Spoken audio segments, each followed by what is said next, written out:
जय हिंद दोस्तों, कैसे हो आप सभी लोग। उम्मीद है मस्त और बिंदास होंगे और अपनी पढ़ाई को बहुत अच्छे से कर रहे होंगे। अपना जो लास्ट का सेशन हुआ था उसमें मैंने आपको सरकम सेंटर की जो पोजीशन होती है कि एक्यूट एंगल में सरकम सेंटर कहां पर होगा, राइट एंगल के अंदर सरकम सेंटर कहां पर होगा और ऑब्टूज एंगल यानी कि अधिक कोण त्रिभुज में सरकम सेंटर कहां पर होगा। उम्मीद है आप सभी लोगों ने उस कॉन्सेप्ट को बहुत अच्छे से समझा होगा, नोटबुक पे नोट किया होगा और उसका बहुत अच्छे से रिवीजन भी किया होगा। ठीक है, आज आगे के कॉन्सेप्ट को समझेंगे जिसमें मैं आपको बताऊंगा कि अगर राइट एंगल ट्रायंगल है, इक्विलेटरल ट्रायंगल है, तो इसके लिए एक बेसिक फॉर्मूला तो है सर्कम रेडियस निकालने का कि a into B into C upon 4 delta. इससे आप क्या करोगे, किसी भी ट्रायंगल का सर्कम रेडियस को फाइंड कर सकते हो। लेकिन जो इक्विलेटरल ट्रायंगल है, राइट एंगल ट्रायंगल है, इसके लिए एक मोस्ट पॉपुलर कॉन्सेप्ट होते हैं जिससे और कम टाइम में भी आप सरकम रेडियस को फाइंड कर सकते हो। ठीक है, तो बहुत ही लॉजिकल कॉन्सेप्ट है, इससे बहुत ज्यादा क्वेश्चन एग्जाम में क्रिएट होते हैं। तो देखो, जैसे ये जो क्वेश्चन है राइट एंगल से बना हुआ क्वेश्चन है, इसकी सरकम रेडियस आप देखते ही फाइंड कर लोगे। जैसे यहाँ पर राइट एंगल की तीनों साइड दी गई हैं 11, 60, 61, तो यहाँ पर जो सरकम रेडियस होगी, जो हाइपोटेनियस होता है उसका क्या हो जाता है, आधा। तो यहाँ पर क्या हो जाएगा, option number A correct answer.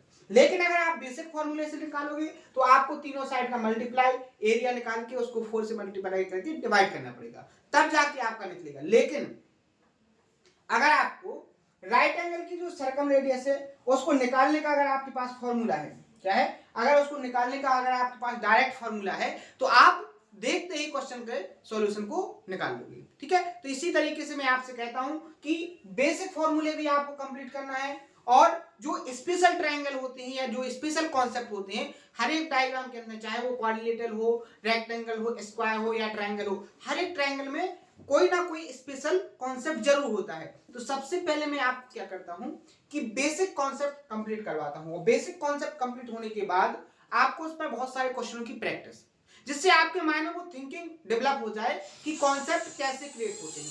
ठीक है, उसके बाद आप देखोगे मैं आपको स्पेशल ट्रायंगल करके कॉन्सेप्ट हर एक डायग्राम के अंदर कोई भी टॉपिक चलाओ, जैसे अभी अपन लाइन और एंगल कंप्लीट कर चुके हैं, सिमिलैरिटी कंप्लीट कर चुके हैं, कॉन्ग्रुएंसी कंप्लीट कर चुके हैं और इंसेंटर को कंप्लीट कर चुके हैं। तो हर एक टॉपिक के अंदर मैंने बहुत सारे स्पेशल कॉन्सेप्ट करके आपको समझाने की कोशिश की है और आपको बताया है कि इस कॉन्सेप्ट से भी आपके जो सॉल्यूशन है विद इन टाइम के अंदर आ जाएंगे। ठीक है, तो आज भी उसी कॉन्सेप्ट को फॉलो करते हुए बेसिक के बाद अपन सीखेंगे स्पेशल कॉन्सेप्ट, और स्पेशल कॉन्सेप्ट बहुत ही लॉजिकल तरीके से मैं आपको समझाऊंगा। हर एक चीज आपको, हर एक कॉन्सेप्ट बहुत शानदार तरीके से समझाऊंगा। तो आपको बहुत ध्यान से सेशन को देखना है, उसको बहुत ध्यान से समझना है और समझने के बाद उसको नोट करना है और उस पर जो मैं आपको क्वेश्चन की प्रैक्टिस कराऊं उसको प्रैक्टिस भी करना है। ठीक है, तो आइए स्टार्ट करते हैं। लेकिन अगर कोई नया स्टूडेंट है तो उससे गुजारिश करेंगे कि आप लोग लास्ट के सेशन को जरूर कंप्लीट करते जाएं, क्योंकि आपका रिदम है लास्ट के सेशन, आपका आगे के कॉन्सेप्ट समझने का तरीका है, आपकी स्ट्रेटजी को फॉलो करवाएगा जो लास्ट के सेशन हो चुके हैं। क्योंकि हर एक कॉन्सेप्ट एक ना एक कॉन्सेप्ट से रिलेटेड होता है। मैं हर एक सेशन के अंदर इस बात को बोलता हूं क्योंकि आप उस कॉन्सेप्ट को, उस लॉजिक को समझो कि आप मैथ को कैसे आसान बनाओ।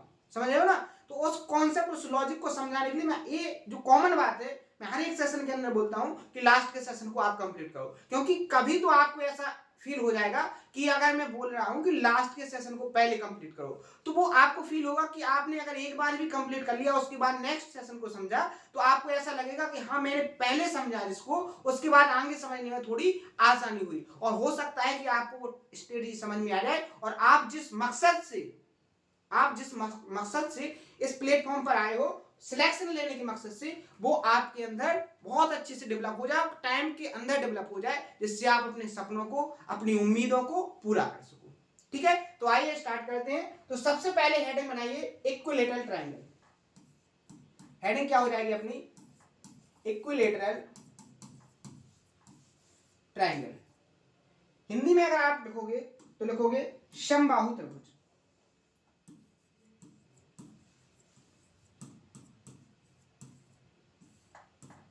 क्या हो जाएगा,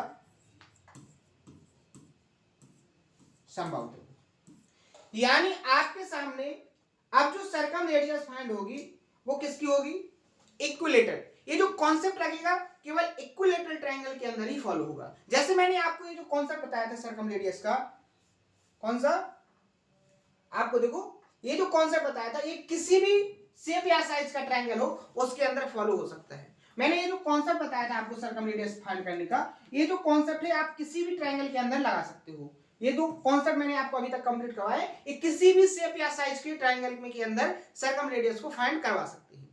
कैसे, अगर आपको ट्रायंगल की तीनों साइड पता है तो आप उस ट्रायंगल की क्या कर सकते हो, सर्कम रेडियस को फाइंड कर सकते हो। यहां पर आपको एंगल और एंगल के सामने की साइड पता है तो भी आप सर्कम रेडियस को फाइंड कर सकते हो। लेकिन एक स्पेशल कॉन्सेप्ट है कि अगर आपको इक्विलेटरल ट्रायंगल दिया है, यानी कि ऐसा ट्रायंगल दिया है जिसकी तीनों साइड्स इक्वल है, तो इस कंडीशन में आप बहुत कम टाइम के अंदर क्या निकाल लोगे, उसकी सर्कम रेडियस को फाइंड कर लोगे। कॉन्सेप्ट क्या है उसको समझो। सबसे पहले मैं आपको डायग्राम से समझाऊंगा, क्योंकि डायग्राम से जियोमेट्री बहुत ही आसान हो जाती है। डायग्राम की जो इमेज है अगर वो आपके माइंड के अंदर सेट हो गई तो जो क्वेश्चन आपको आएगा ना, तो concept automatically with in time के अंदर आपको ऑब्जर्व होंगे। ठीक है, देखो कैसे, यहां पर जो तरीका मैं आपको समझाने की कोशिश करता हूं, ऐसे तरीके आपको कहीं नहीं मिलेंगे, क्योंकि आप देखते हो कि एक एक की पॉइंट को मैं आपको समझाने की कोशिश करता हूं। तो उम्मीद है आप उसी तरीके से हर एक कॉन्सेप्ट को समझने की कोशिश किया करो, जिस लॉजिक से, जिस स्ट्रेटजी के साथ, जिस मेहनत के साथ मैं आपको समझाने की कोशिश कर रहा हूं। क्योंकि आपको अपने सपने पूरे करना है तो पूरी स्ट्रेटजी उस पर लगा दीजिए।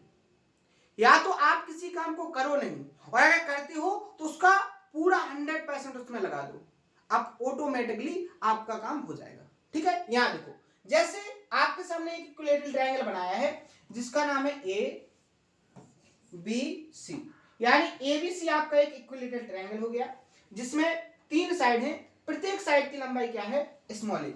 मान लीजिए ए बी साइड आपकी स्मॉल ए है, ए बी आपकी साइड स्मॉल ए हो गई और ए बी आपकी साइड स्मॉल ए हो गई। ठीक है, यहां तक आपका क्लियर हो गया। और आपको पता होगा कि इक्विलेटरल जो ट्रायंगल होता है इसका हर एक एंगल 60 डिग्री का होता है। कितने डिग्री का होता है, 60 डिग्री का होता है। ये कितने डिग्री के हो गए, 60 डिग्री का। यहां तक क्लियर हो गया। अब अपन समझना क्या चाहते हैं, अपन समझना चाहते हैं सर्कम रेडियस। किसको समझना चाहते हैं, सर्कम रेडियस को। तो आपको सर्कम रेडियस कैसे फाइंड होगी कि सर्कम रेडियस है कहां पर बेसिकली। तो मैंने आपको क्या बताया था कि आप साइड के परपेंडिकुलर बाइसेक्टर को खींचोगे तो जो सर्कम सेंटर होगा वो किस पर होगा, कौन सी लाइन पर होगा, ट्रायंगल की साइड पर जो परपेंडिकुलर बाइसेक्टर खींचा गया है उसी पर अपना क्या होता है, सर्कम सेंटर। लेकिन बात करेंगे इक्विलेटरल में परपेंडिकुलर बाइसेक्टर खींचने की, तो ये कहां पर जाएगा, आपका वर्टेक्स से होकर जाएगा। कैसे, आपका जो परपेंडिकुलर बाइसेक्टर होगा वो इस तरीके से खींचेगा। ये जो लाइन होगी, मान लीजिए ये आपकी एडी है, ये जो एडी है यही एडी आपकी परपेंडिकुलर बाइसेक्टर भी है, यही इस ट्रायंगल की मीडियन भी है। ठीक है, ये आपकी सीबियन भी है, ये ट्रायंगल की हाइट भी है। यानी आप कह सकते हो कि ये जो लाइन है एडी इक्विलेटरल ट्रायंगल के अंदर ये आपका एंगल बाइसेक्टर भी है, परपेंडिकुलर बाइसेक्टर भी है, मीडियन भी है। तो आपको पता होगा कि इसी लाइन पर एक ही कॉमन पॉइंट पर क्या होता है, आपका इंसेंटर भी होता है, आपका सर्कम सेंटर भी होता है, आपका सेंट्रॉइड भी होता है और आपका ऑर्थो सेंटर भी होता है। यानी कि इक्विलेटरल ट्रायंगल के अंदर चारों जो सेंटर्स होते हैं वो एक ही कॉमन पॉइंट पर होते हैं। यानी कि एक ही पॉइंट पर आपका क्या होगा, इंसेंटर होगा, एक ही पॉइंट पर आपका सर्कम सेंटर होगा, एक ही पॉइंट पर आपका सेंट्रॉइड होगा और एक ही पॉइंट पर आपका क्या होगा, ऑर्थो सेंटर होगा। यहां तक आपका क्लियर हो गया कि नहीं हो गया, इसको मैं पहले भी एक्सप्लेन कर चुका हूं। ठीक है, अब देखो बात करेंगे सेंटर से इस नीचे वर्टेक्स तक की डिस्टेंस को, कौन सी, इस वाली डिस्टेंस की। तो ये आपकी क्या हो जाएगी, स्मॉल आर सर्कम रेडियस, क्योंकि इन सेंटर जो होता है वो ट्रायंगल की तीनों साइड से इक्वल डिस्टेंस पर होता है। मैंने आपको इन सेंटर में बहुत अच्छे से समझाया था, विद प्रूफ के साथ समझाया था। ठीक है, तो ये आपका क्या हो जाएगा, इन रेडियस। बात करेंगे नेक्स्ट डिस्टेंस की, कौन सी, बात करेंगे ए से डी तक की डिस्टेंस की, तो ये आपकी क्या हो जाएगा, कैपिटल आर सर्कम रेडियस। यहां तक क्लियर है। सर्कम रेडियस कैसे, मैंने आपको बताया था कि सर्कम सेंटर से जो वर्टेक्स तक की डिस्टेंस होती है, सर्कम सेंटर से वर्टेक्स तक की जो दूरी होती है वो आपकी क्या कहलाती है, सर्कम रेडियस कहलाती है। ठीक है। इन सेंटर आपका क्या होता है, ट्रायंगल की तीनों साइड से इक्वल डिस्टेंस पर, और जो सर्कम सेंटर होता है वो ट्रायंगल के तीनों वर्टेक्स से इक्वल दूरी पर होता है। क्लियर यहां तक, किसी को कोई प्रॉब्लम, कोई दिक्कत? अब मैंने आपको क्या बताया था, मैंने आपको बताया था कि यहां पर जो इन रेडियस होगा, इन रेडियस क्या होती है, a अपॉन 2√3, यानी कि इक्विलेटरल ट्रायंगल की जो इन रेडियस होती है वो क्या होती है, इन रेडियस का जो फॉर्मूला होता है, अगर आपको इक्विलेटरल ट्रायंगल दिया है तो फॉर्मूला होता है कि आपको क्या करना है, साइड को 2 इंटू √3 से डिवाइड करना है। ये तो आपका क्या हो गया, रिवीजन, ये मैं आपको पहले एक्सप्लेन कर चुका हूं। ठीक है। दूसरा, अगर बात करेंगे सर्कम रेडियस को निकालने का, तो बेसिक फॉर्मूला अपना क्या कहता है, बेसिक फॉर्मूला कहता है कि अगर आपको आर की वैल्यू को फाइंड करना है, अगर आपको आर की वैल्यू को फाइंड करना है तो तीनों साइड्स का क्या कर दो, मल्टीप्लाई, और अपॉन क्या कर दो, 4 डेल्टा। डेल्टा यहां पर क्या है, ट्रायंगल का एरिया, यही है ना। तो आप यहां पर देखो, इसी कॉन्सेप्ट से अपन जनरेट करेंगे इक्विलेटरल ट्रायंगल की सर्कम रेडियस को। तो यहां पर क्या हो जाएगा अपना, तीनों साइड क्या है अपनी, a इंटू ए, क्या हो जाएगा, ए क्यू हो जाएगा कि नहीं हो जाएगा, अपन यहां लिखेंगे ए क्यू अपॉन 4। अब देखो डेल्टा यहां पर क्या है, ट्रायंगल का एरिया।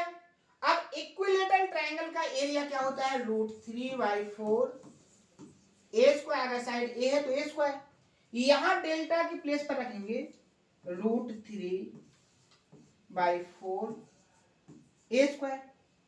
इसको अगर आप सॉल्व करोगे तो आपको फाइंड क्या होगा, 4 से A4 कैंसिल, ए स्क्वायर से ए स्क्वायर कैंसिल हो जाएगा, आपका क्या बचेगा, यहां पर ए बचेगा।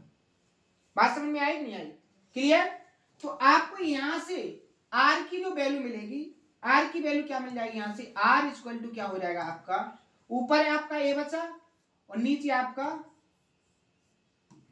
√3 बचा। तो यहां से आपको समझ में आ जाना चाहिए कि अगर आप इक्विलेटरल ट्रायंगल की सर्कम रेडियस को फाइंड करना चाहते हो तो उसका फॉर्मूला क्या होता है, उसका फॉर्मूला होता है a अपॉन √3।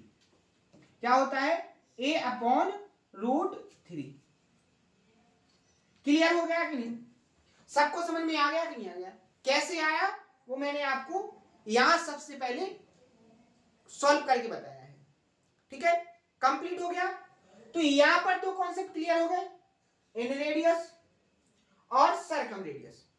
ठीक है, इन रेडियस और सर्कम रेडियस, यानी इन रेडियस निकालोगे तो आपको ट्रायंगल की साइड को 2√3 से डिवाइड करना है, और अगर सर्कम रेडियस को निकालोगे, अंतर त्रिज्या निकालोगे तो साइड को 2√3 से डिवाइड करना है, और अगर परित्रिज्या निकालोगे, हिंदी में क्या बोलते हैं सर्कम रेडियस को, परित्रिज्या, अगर परित्रिज्या को निकालना है तो आप भुजा को √3 से डिवाइड करोगे। एक कॉन्सेप्ट क्लियर हो गया यहां से कि सर्कम रेडियस क्या होगी अपनी, a/√3। क्लियर? नेक्स्ट कॉन्सेप्ट अपन यहां से जनरेट करेंगे। अगर मैं आपसे पूछूं यहां पर कि आप सर्कम रेडियस से इन रेडियस का रेशियो बताओ, सर्कम रेडियस से इन रेडियस का जो रेशियो होगा वो क्या होगा, तो आप यहां पर देखोगे सर्कम रेडियस आपको क्या दी गई है, a√3, रेशियो किसका निकालना है, इन रेडियस का। इन रेडियस आपकी बेसिकली है क्या, a/2√3। आप यहां पर देखोगे ए से ए आपके क्या हो जाएगा कैंसिल, √3 से √3 कैंसिल हो जाएगा, तो आपका यहाँ पर क्या आ जाएगा 2, ये 2 ऊपर पहुंच जाएगा और नीचे क्या बचेगा आपका 1। तो सर्कम रेडियस से इन रेडियस का रेशियो यहाँ पर क्या आ जाएगा 2:1। क्या आ जाएगा 2:1। क्लियर हो गया, यहां तक क्लियर हो गया कि नहीं। आप यहां पर क्या लिखोगे, आप यहां पर लिखोगे अगर आपका ये सर्कम सेंटर है, यहीं पर आपका इन सेंटर है, यहीं पर आपका ऑर्थो सेंटर है, यहीं पर आपका सेंट्रॉइड है, तो यहां पर आप देखोगे कि जो सर्कम रेडियस से रेडियस का रेशियो है वो क्या है आपका 2:1। क्या है 2:1। क्लियर हो गया कि नहीं, ध्यान से समझना, बहुत ही इंटरेस्टेड लॉजिक है। मैंने क्या बोला कि सर्कम रेडियस से इन रेडियस का रेशियो क्या आ गया आपका 2:1। अगर मैं इसी बात को ऐसे बोलूं कि जो सेंट्रॉइड होता है, जो सेंट्रॉइड होता है, सेंट्रॉइड कहां पर होता है, मैंने आपको पहले जब इन सेंटर पढ़ाया था तो मैंने आपको बताया था कि जो बेसिकली सेंट्रॉइड होता है वो सेंट्रॉइड किस पर होता है, मीडियन पर होता है। किस पर होता है, मीडियन पर होता है। ठीक है, ये आपकी मीडियन होगी तो ये भी आपका a/2 हो जाएगा और ये भी आपका a/2 हो जाएगा। तो मैंने आपको क्या बताया था, मैंने आपको बताया था कि जो मीडियन पर क्या होगा अपना सेंट्रॉइड केंद्रक, तो केंद्रक जो होता है मीडियन को 2:1 में डिवाइड करता है। ध्यान से समझो, मैंने क्या बोला है, जो मीडियन होती है मीडियन को ऑर्थो सेंटर यानी कि केंद्रक 2:1 में डिवाइड करता है। किस में करता है 2:1 में डिवाइड करता है। यहां तक क्लियर हो गया, यहां तक आपका क्लियर हो गया। ये तो आपकी बात हो गई कब, जब आपको ट्रायंगल की साइड दी हो तो आप उसकी सर्कम रेडियस को फाइंड कर सकते हो। लेकिन एग्जामिनर क्या करता है कि आपको साइड ना देकर, आपको साइड ना देकर वो क्या करता है आपको हाइट देता है, इक्विलेटरल ट्रायंगल की हाइट देता है। और अगर आपको हाइट दी गई इस कंडीशन में आप उस इक्विलेटरल ट्रायंगल की, आप उस इक्विलेटरल ट्रायंगल की सर्कम रेडियस को कैसे फाइंड करोगे, तो उसका फॉर्मूला क्या है मैं आपको बहुत ध्यान से समझाऊंगा। यहां पर देखो, आपको जो ये डिस्टेंस दी गई है यहां से a/x से लेके यहां तक की, ये जो डिस्टेंस है a से लेके यहां तक की, ये आपकी क्या है h, इस ट्रायंगल की हाइट, इक्विलेटरल ट्रायंगल एबीसी की हाइट, यही है ना।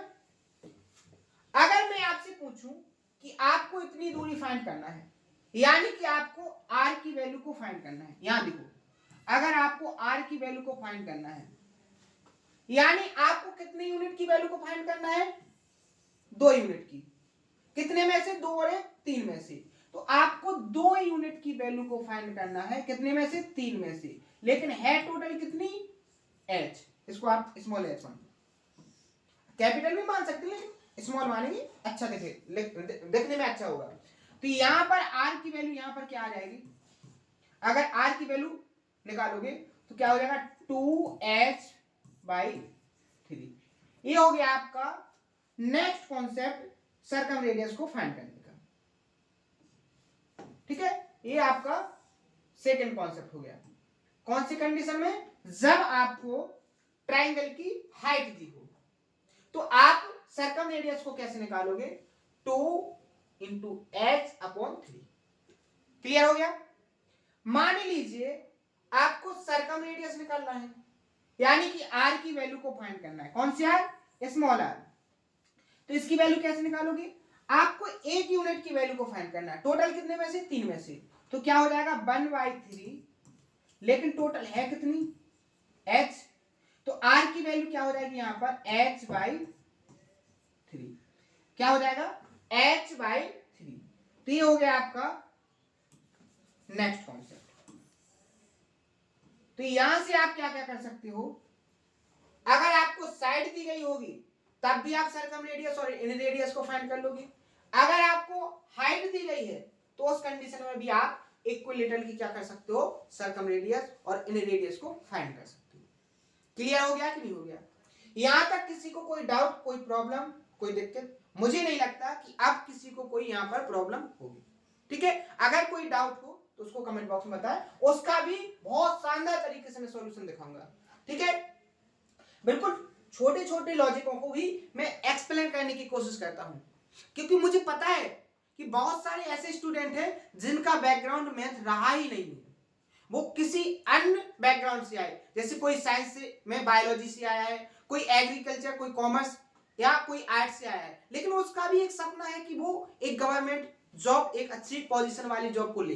तो उसको ऐसा तो है नहीं कि वो मैथ को बिना पढ़े कोई गवर्नमेंट एग्जाम क्लियर कर ले, ऐसा तो पॉसिबल है नहीं। तो उसको भी मैथ सीखना अनिवार्य है। अब वो कैसे सीखेगा? जब उसको हर एक छोटी छोटी चीजों को एक्सप्लेन करके बताया जाएगा, बहुत ही शानदार तरीके से हर एक चीज का क्यों का जवाब दिया जाएगा, हर एक कॉन्सेप्ट का प्रूफ दिया जाएगा, तो उसको ऑटोमेटिकली वो कॉन्सेप्ट समझ में आएगा, ऑटोमेटिकली उसका इंटरेस्ट बढ़ेगा मैथ में, क्योंकि उसने अगर मैथ को छोड़ा है तो उसका जब इंटरेस्ट नहीं जग पाया था उस टाइम, तो उसने मैथ को क्या कर दिया था, रिमूव। लेकिन यहां पर थोड़ी उसकी मजबूरी हो गई कि उसको एक गवर्नमेंट जॉब को क्वालिफाई करना है, तो उसको मैथ सीखना ही है, तो थोड़ी उसकी मजबूरी और थोड़ा उसको आसानी मिल जाए तो आप उसको इंटरेस्टेड बना सकते हो, आप उसके सब्जेक्ट में इंटरेस्ट को ला सकते हो और उसकी जो मेंटलिटी है उसको डेवलप कर सकते हो। तो मैं अपना 100% दे रहा हूं उसके लिए कि आपका इंटरेस्ट जगे मैथ के अंदर, आप हर एक चीज का, हर एक कॉन्सेप्ट का क्यों का जवाब खुद से निकालो,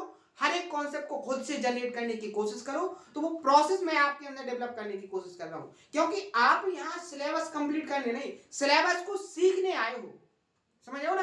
तो सिलेबस कैसे सीखोगे, वो प्रोसेस मैं आपके अंदर जनरेट करने की कोशिश कर रहा हूं, और मैं आपको बाइलैंग्वेज समझाने की कोशिश करता हूं, हिंदी में भी और इंग्लिश में भी, कि आपके माइंड के अंदर कोई डाउट ना रहे, आपको जैसे समझ में आए वैसे आपको समझ में आ जाना चाहिए। जैसे मैंने आपको डायग्राम से बताया, हर एक डाटा को मैंने डिनोट करके बताया, कौन सा डाटा कहां से सेटिस्फाई होता है उसको भी डिनोट करके बताया। जैसे मैंने आपको बताया कि जो मीडियन होती है उसको सेंट्रोइड 2:1 में डिवाइड करता है, तो वो कैसे करता है, मैंने यहां आपको सबसे पहले प्रूफ बताया कि आपको डाउट रहे ही ना।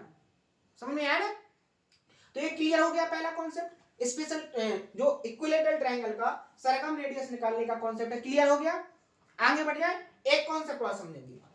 दूसरा हेडिंग बनाइए आप लोग, क्या आप लोग हेडिंग बनाओगे, right angle triangle, right angle triangle यानी कि समकोण त्रिभुज। ठीक है, ध्यान वही तरीका, सबसे पहले डायग्राम से समझेंगे। मैंने आपके सामने एक राइट एंगल ट्रायंगल बनाया, ये बनी आपके सामने राइट एंगल ट्रायंगल, यहां पर ए बी सी एक राइट एंगल ट्रायंगल बन गया। ये जो एंगल है 90 डिग्री का है, कितने डिग्री का है, 90। तो ये आपका हो गया राइट एंगल ट्रायंगल। मान लीजिए आपका ये एंगल है थीटा, तो इसके लिए आपका क्या हो जाएगा, हाइपोटेन्यूस, सॉरी ये हो जाएगा आपके लिए परपेंडिकुलर, और ये हो जाएगा आपके लिए बेस, और ये हो जाएगा अपना हाइपोटेन्यूस, क्योंकि 90 डिग्री के सामने क्या होता है, अपना हाइपोटेन्यूस। अब यहां पर अपन समझेंगे, क्या समझेंगे, यहां पर अपन समझेंगे कि जो सर्कम रेडियस है उसको कैसे फाइंड करें। तो मैंने आपको क्या बताया था, जब मैंने आपको पोजीशन ऑफ सर्कम सेंटर की कंडीशन आपको बताई थी, जब मैंने आपको समझाया था, मैंने इसीलिए समझाया था कि आपको पता चल जाए कि राइट एंगल ट्रायंगल के अंदर जो सर्कम सेंटर होता है वो कहां पर होता है। तो यहां पर आप देखिए, यहां पर जो सर्कम सेंटर होगा वो कहां पर होता है, वो होता है हाइपोटेन्यूस के बिल्कुल मिड में। तो इसी कॉन्सेप्ट से आप यहां पर देखोगे, अपना जो सर्कम सेंटर होगा वो हाइपोटेन्यूस पर कहां होगा, यहां पर। ठीक है, क्लियर है कि नहीं? आप यहां पर देखोगे, अगर आप यहां से इसको मिलाओगे, ठीक है, आप यहां से मिलाओगे, तो जो सर्कम सेंटर से ट्रायंगल के बाइटेक्स तक की दूरी है ये आपकी क्या हो जाएगी, सर्कम रेडियस। बाइटेक्स से सर्कम सेंटर तक की जो डिस्टेंस होगी ये आपकी क्या हो जाएगी, सर्कम रेडियस हो जाएगी कि नहीं हो जाएगी। यहां पर ये भी आपकी क्या हो जाएगी, सर्कम रेडियस। क्लियर है कि नहीं। तो यहां से आपका कॉन्सेप्ट क्या निकलेगा कि राइट एंगल ट्रायंगल के अंदर जो आर की वैल्यू अगर आप फाइंड करोगे तो वो क्या होता है, हाइपोटेनियस का आधा। क्या होता है, हाइपोटेनियस का आधा। उम्मीद है समझ में आ गया। ये हो गया अपना राइट एंगल ट्रायंगल में अगर आप क्या निकालना चाहते हो, सर्कम रेडियस को फाइंड करना चाहते हो, तो वो क्या होती है, अपने हाइपोटेनियस का आधा। क्लियर, ठीक है।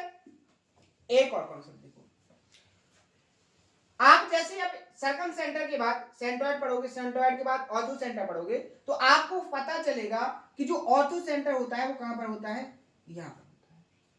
तो आप क्या बोलोगे, ऑर्थो सेंटर और सर्कम सेंटर। ये आपका सर्कम सेंटर हो गया, मान लीजिए सी, यानी कि ऑर्थो सेंटर ये आपका ओ हो गया और ये आपका सी हो गया। तो सर्कम सेंटर और ऑर्थो सेंटर के बीच की डिस्टेंस देखो, ortho centre and circum centre के बीच की डिस्टेंस क्या होगी, क्या होगी, स्मॉल सॉरी कैपिटल आर। क्या होगी, कैपिटल आर। कैपिटल आर का मतलब क्या है, सर्कम रेडियस। क्या होगी, सर्कम रेडियस। यानी कि ऑर्थो सेंटर और सर्कम सेंटर के बीच की दूरी क्या होती है, आपकी सर्कम रेडियस होती है। क्या होती है, सर्कम रेडियस होती है। और सर्कम रेडियस बेसिकली होती क्या है, आपकी हाइपोटेनियस का आधा। यहां तक क्लियर हो गया। यानी आप यहां से कह सकते हो कि अगर आपसे एग्जाम में पूछे कि ऑर्थो सेंटर और सर्कम सेंटर के बीच की डिस्टेंस आपको फाइंड करना है, तो आप क्या करोगे, सर्कम रेडियस निकालोगे। और सर्कम रेडियस कैसे निकालोगे, राइट एंगल ट्रायंगल के अंदर हाइपोटेनियस का आधा करोगे। क्लियर हो गया कि नहीं हो गया। नेक्स्ट कॉन्सेप्ट आपको पता होगा, ये आपकी क्या है, आर। आप यहां पर देखो, जितनी लेंथ ये है उतनी ही लेंथ आपकी है। क्लियर है ना, ठीक है। और जो लेंथ आपकी ये है वही लेंथ आपकी है। तो आप यहां पर देखोगे, जो एंगल ये है, मान लीजिए थीटा है, तो आपका ये भी थीटा होगा। ठीक है, क्लियर है ना।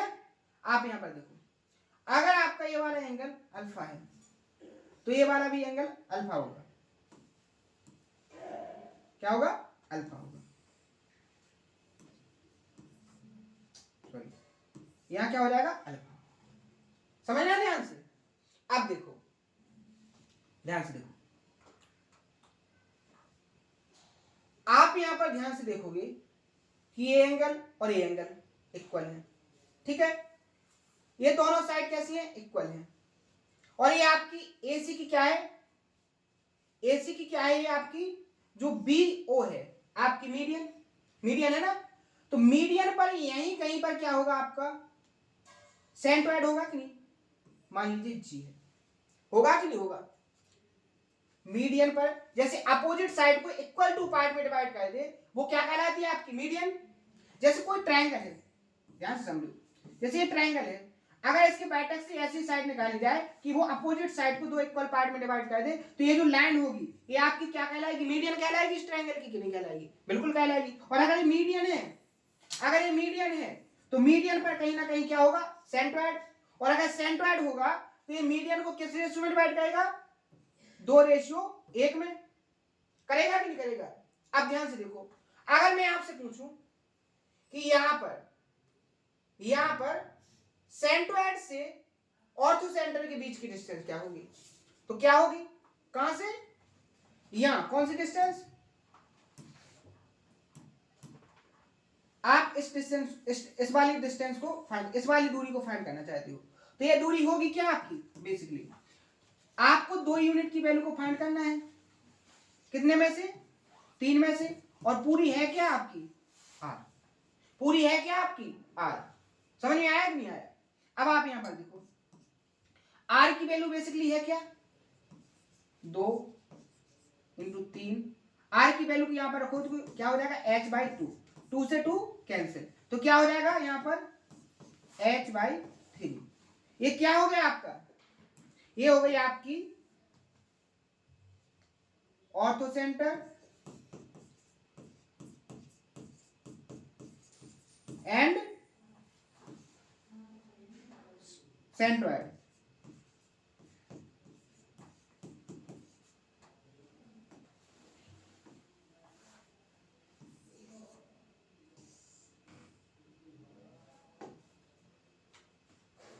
क्या हो गया, ऑर्थो सेंटर और सेंट्रोइड के बीच की डिस्टेंस क्या होती है h/,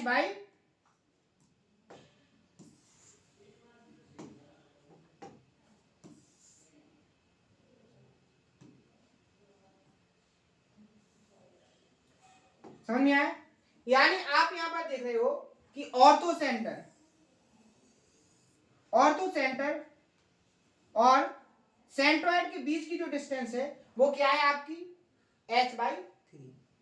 अगर मैं आपसे पूछूं सरकम सेंटर और सेंट्रोइड के बीच की डिस्टेंस तो क्या हो जाएगी आपकी 1 यूनिट की वैल्यू किसकी, circumcentre and centroid, circumcentre and centroid के बीच की जो डिस्टेंस होगी वो क्या होगी आपकी 1/3 r। आप यहां पर r की वैल्यू को रखोगे, r की वैल्यू हो क्या जाएगी आपकी h/2, तो यहां पर क्या हो जाएगा h/6। यानी कि आप यहां पर देखोगे दो कॉन्सेप्ट निकल के आ गए आपके पास कि अगर आपसे एग्जाम में पूछे कि ऑर्थो सेंटर से सेंट्रोइड तक की जो डिस्टेंस होती है वो क्या होती है h/3, और अगर आपसे पूछे सरकम सेंटर से सेंट्रोइड तक की दूरी क्या होती है, सेंट्रोइड तक की दूरी h/6। दोनों कॉन्सेप्ट क्लियर हो गए। और आपसे यदि पूछे कि सरकम रेडियस क्या होती है तो h/, क्लियर हो गया, तीनों कॉन्सेप्ट आपको समझ में आ गए। तो मैंने आपको क्या क्या समझा दिया, मैंने आपको सबसे पहले कॉन्सेप्ट समझाया है इक्विलेटरल ट्रायंगल के अंदर क्या क्या कॉन्सेप्ट निकल सकती है। उसके बाद राइट एंगल ट्रायंगल के अंदर अगर आप देखोगे इस पर क्वेश्चन कैसे आते हैं तो एक क्वेश्चन की प्रैक्टिस करते हैं। जैसे यहाँ पर देखो एक ट्रायंगल की भुजाएं 11, 60, 61, और ये आपको पता है जब मैंने आपको टेम्पलेट्स कंप्लीट करवाए थे कि 11, 60, 61 एक राइट एंगल ट्रायंगल की टेम्पलेट्स है जो एक समकोण त्रिभुज को बनाती है, और जो सबसे बड़ी भुजा होती है वो क्या होती है, हाइपोटेन्यूस होती है। तो आपको यहाँ पर पता होगा कि आपको क्या निकालना है, सरकम रेडियस। तो सरकम रेडियस क्या हो जाएगी, हाइपोटेन्यूस का आधा, इसका आधा करोगे तो क्या आ जाएगा 30.5, यानी कि 30.5, और ऑप्शन नंबर ए क्या हो जाएगा इसका करेक्ट आंसर। इसी कॉन्सेप्ट से अपन कल बहुत सारे क्वेश्चनों की प्रैक्टिस करेंगे, शानदार तरीके से समझेंगे, बहुत शानदार क्वेश्चन इस कॉन्सेप्ट पर क्रिएट होते हैं। तो आज मैंने जो आपको कॉन्सेप्ट समझाए हैं उनको बहुत अच्छे से नोट करना, उनका रिवीजन करना, कल उस पर क्वेश्चनों की प्रैक्टिस करेंगे और इसको फिनिश करेंगे। उसके बाद नया कॉन्सेप्ट सेंट्रोइड को स्टार्ट करेंगे। सेंट्रोइड सबसे ज्यादा इंपॉर्टेंट कॉन्सेप्ट है, सबसे ज्यादा इसी से क्वेश्चन क्रिएट होते हैं। तो आज के सेशन में अगर कोई डाउट हो तो उसको कमेंट बॉक्स में बताएं, आपके डाउट को सॉल्व किया जाएगा। और सेशन कैसे लग रहे हैं उनको भी कमेंट बॉक्स में बताएं। आज के लिए इतना ही, मिलते हैं नेक्स्ट सेशन में इसी जोश और उम्मीद के साथ। थैंक यू, धन्यवाद।